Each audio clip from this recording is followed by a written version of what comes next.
গণঅভ্যুত্থানে অংশ নেওয়া সব পক্ষের সঙ্গে আলোচনা করে নির্বাচনের রূপরেখা চায় গণসংহতি আন্দোলন। ৯ বছর অপেক্ষার পর সদ্য নির্বাচন কমিশনের নিবন্ধন পাওয়া দলটির প্রধান সমন্বয়ক জোনায়েদ সাকি এটিএন নিউজের সঙ্গে কথা বলেছেন তার দলের রাজনৈতিক ভাবনা নিয়ে। শফিকুল হকের রিপোর্ট।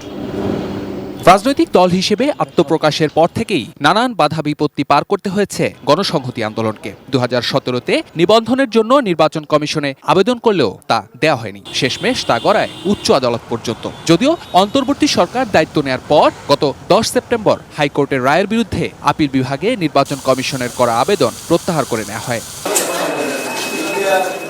পরে উচ্চ আদালতের আদেশের পরিপ্রেক্ষিতে জোনায়েদ সাকির নেতৃত্বাধীন এই দলটিকে মঙ্গলবার নিবন্ধন দিয়ে প্রজ্ঞাপন জারি করে নির্বাচন কমিশন সচিবালয়, যাদের দলীয় প্রতীক দেওয়া হয় মাথাল। দলকে নিয়ে সামনের দিনে পরিকল্পনা কি, এমন প্রশ্ন ছিল গণসংহতি আন্দোলনের প্রধান সমন্বয়ক জোনায়েদ সাকির কাছে।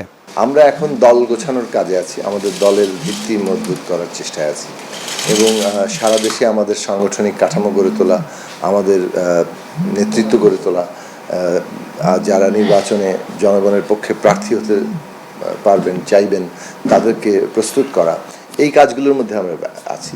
ছাত্র জনতার গণ অভ্যুত্থানের বিজয় ধরে রাখতে জাতীয় ঐক্যের বিকল্প নেই বলে মনে করেন জোনায়েদ সাকি।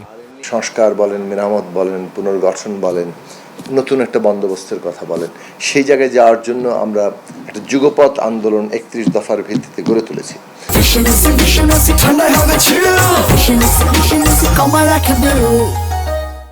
এবং সেইটাকে বাস্তবায়ন করার এবং বিশেষভাবে এই পরিবর্তিত বাস্তবতায় পুরো রাষ্ট্রের যে একটা গণতান্ত্রিক রূপান্তরের প্রসঙ্গ এখন রাজনীতিতে কেন্দ্রীয় বিষয়ে পরিণত হয়েছে, সেটা বাস্তবায়ন করার জন্য আমরা কিভাবে একটা জাতীয় ঐক্য সৃষ্টি করতে পারি, সেইটাতে আমরা আমাদের গুরুত্বপূর্ণ প্রধান রাজনৈতিক কাজ হিসেবে আমরা গ্রহণ করি। নির্বাচনে যাবার আগে পুলিশ প্রশাসন থেকে শুরু করে সব জায়গায় প্রাথমিক সংস্কারের তাগিদ এই তরুণ রাজনীতিবিদের। গণতান্ত্রিক সংবিধান কি প্রক্রিয়া আমরা অর্জন করব, এইটার পদ্ধতিগত প্রশ্ন নিয়ে রাজনৈতিক দলগুলোর সাথে শিক্ষার্থীদের মধ্যে, শ্রেণী পেশার মানুষের মধ্যে একটা ব্যাপক আলাপ আলোচনার প্রশ্ন আছে।